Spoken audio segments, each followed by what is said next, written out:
Dentre as diversas formas de se entender a relação da literatura com as outras artes, ocupa um lugar privilegiado a relação da literatura com o cinema, né? Quando a gente fala de literatura e cinema, a gente está falando da relação de duas coisas que são bastante amplas, né? Esse termo designa, né, uma série de questões ou de coisas que podem ser estudadas, né?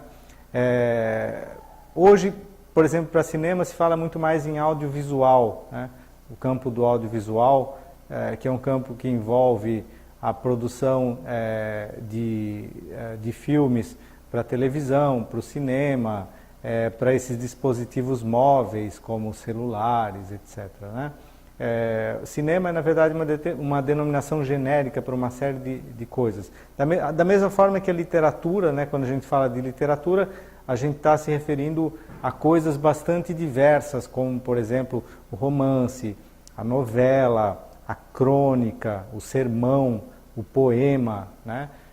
Então, o termo literatura e cinema, na verdade, designa uma série de possibilidades de abordagens e de estudos, né? É uma relação antiga, que tem pelo menos, né, a gente sempre imagina, não, é uma relação que começa em 1895. Na verdade, não, né? Existe uma história oficial do cinema, que é essa do cinema que começa com a invenção dos irmãos Lumière, né? Mas o cinema é um tipo de procedimento, né, que vem sendo anunciado desde Aristóteles, né? Mas que sobretudo, ele vem sendo preparado entre os séculos XVI e XIX, né? Com uma série de dispositivos que vão redundar na invenção dos irmãos Lumière, né? Então, por exemplo, dentro desses estudos de literatura e cinema, se estuda muito um tipo de espetáculo chamado de fantasmagoria, que era um tipo de espetáculo feito com lanterna mágica, né, que era um dispositivo pré-cinematográfico. Esses espetáculos de fantasmagoria, por volta de 1750, eles percorriam toda a Europa. E eles produziram um tipo eram espetáculos em que se mostravam monstros, esqueletos, né? E eles produziram em salas fechadas, com barulhos, né? Eles produziram um tipo de literatura que mais tarde a gente veio chamar de literatura gótica ou de horror, né? É daí que surge, por exemplo, um romance como Frankenstein, de Mary Shelley, né? E uma série de romances. O Goethe, por exemplo, já havia escrito um poema de vampiros, né? Sobre vampiros, que era baseado também num desses espetáculos de fantasmagoria, né? Pois bem, esse espetáculo de fantasmagoria era um dispositivo pré-cinematográfico, né? Então, é possível entender ao longo, né, de pelo menos 200 ou 300 anos, toda uma série de relações que vão surgindo entre literatura e cinema, né? Mas é sobretudo a partir da ideia de adaptação de obras literárias para o cinema, né, para filmes, e sobretudo para filmes de longa-metragem, que os estudos de literatura e cinema vão se desenvolver, né? E a maior parte, na verdade, desses estudos tocam na questão da adaptação, né? Que é, na verdade, hoje uma questão, não que ela seja menor, mas ela deixou de ter importância, né? Sobre adaptação, a coisa mais importante que a gente tem que dizer é que nem sempre o senso comum está correto, né? A maior parte das pessoas, quando vão assistir a um filme, elas quase sempre vão negar, né, ou vão diminuir, né, um filme adaptado de um grande romance, elas vão diminuir o filme, evidentemente, né? O que escapa ao senso comum é o processo de compressão, que a gente chama de compressão de informação, né? Que é uma coisa que faz parte dos estudos de comunicação, né? Ou seja, quando você tem a diferença básica e mais óbvia entre um filme e um romance é que num filme a informação está comprimida, né? Evidentemente, todo o processo de compressão, né, pressupõe uma diminuição de informação, isso é óbvio, né? Agora, essa compressão não tem que ser vista a partir de critérios qualitativos, né? Compressão é um fator quantitativo, né? Você diminui a quantidade de informações no espaço, né? Isso pode parecer óbvio, mas é fundamental para a gente entender de que maneira se dá o processo do que a gente chama de preconceito, né, em relação ao cinema, né? Na verdade, toda vez que a gente compara um livro a um filme, a gente sempre vai tender a dizer que o livro é melhor, né?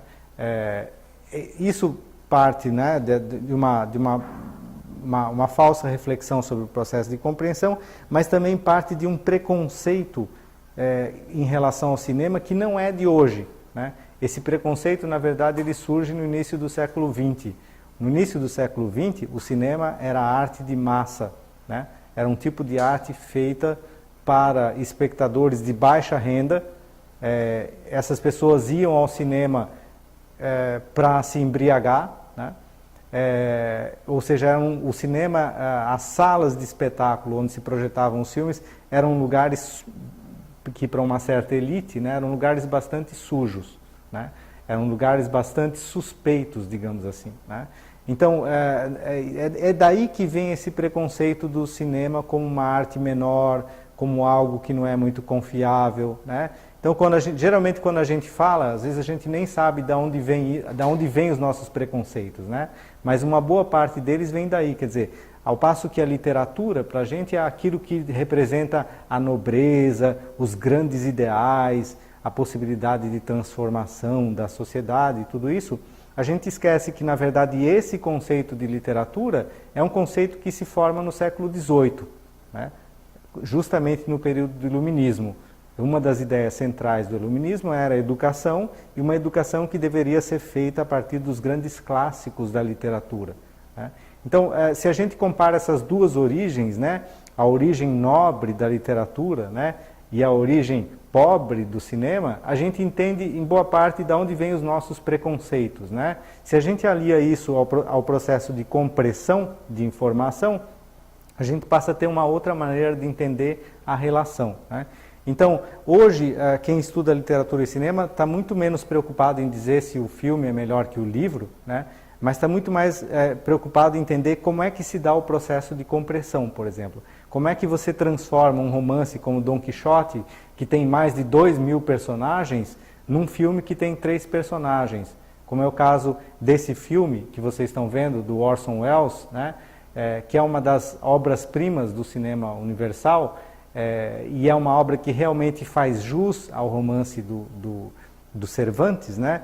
Ele comprime, quer dizer, aqueles milhares de personagens do romance do Cervantes se transformam em 3, né? E um deles, que é o principal personagem desse filme, é o próprio Orson Welles, ou seja, o diretor que entrou dentro do filme e passa a fazer uma série de comentários e passa a interagir com os próprios personagens, né?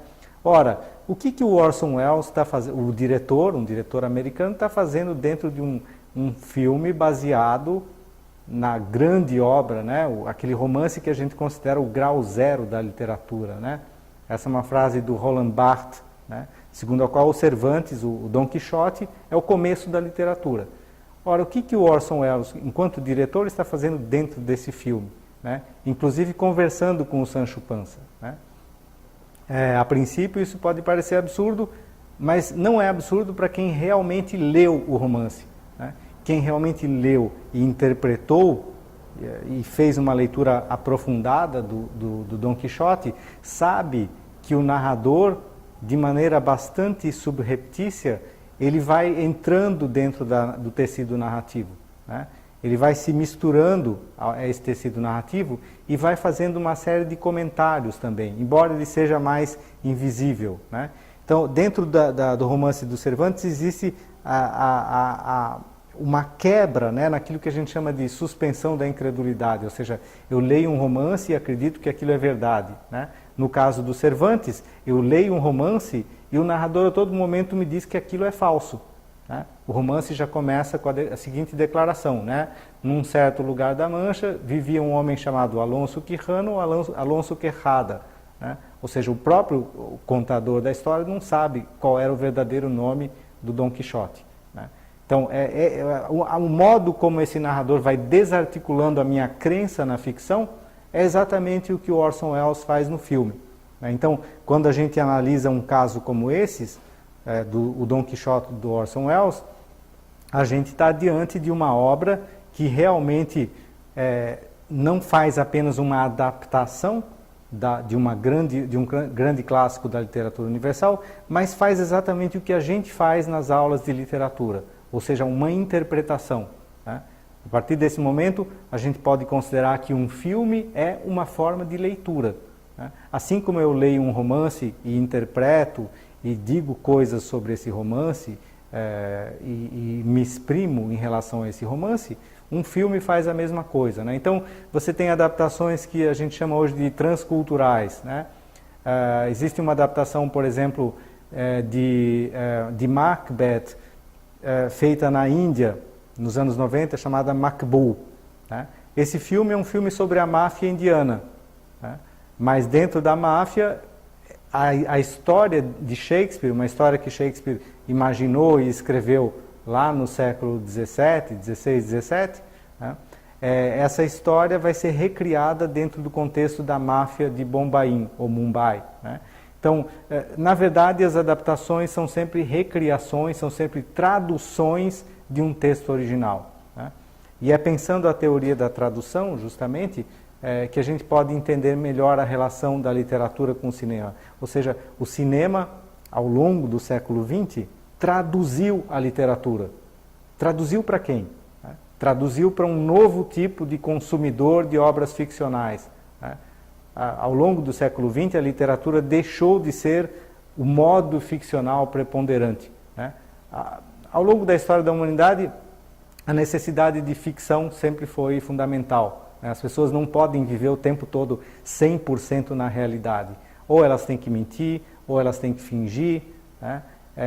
A literatura é uma das formas de fingimento, é uma das formas de ficção, né? Que surgem ao longo do século, né? Desde das eras mais primordiais, existem diferentes maneiras de fingir e de ficcionar. Né? Pois bem, o auge da literatura, né? Que é justamente o século XIX, é o momento em que a literatura, o romance, é o modo ficcional por excelência. Né? No século XX, o modo ficcional por excelência passa a ser o cinema. Né? E na segunda metade do século XX, esse modo ficcional passa a ser a televisão. Né? Então, o que o cinema e a televisão fazem em relação à literatura? Né? Elas traduzem. Né? O cinema traduz a literatura para um novo tipo de espectador. Um espectador que precisa desse modo ficcional como forma de sobrevivência dentro de um universo cultural. Né? O cinema nada mais vai fazer do que traduzir. Né? Então, entender as adaptações como traduções, né, significa, partindo de um princípio da teoria da tradução, você nunca deve comparar o texto traduzido com o texto original apenas para desmerecer o texto traduzido. Né? Você tem que entender o texto traduzido sem o original. Entender um texto traduzido sem o original significa entender como ele se articula enquanto texto. Né? Então, estudar a relação da literatura com o cinema significa hoje estudar o cinema. E essa é uma forma literária de se entender o cinema.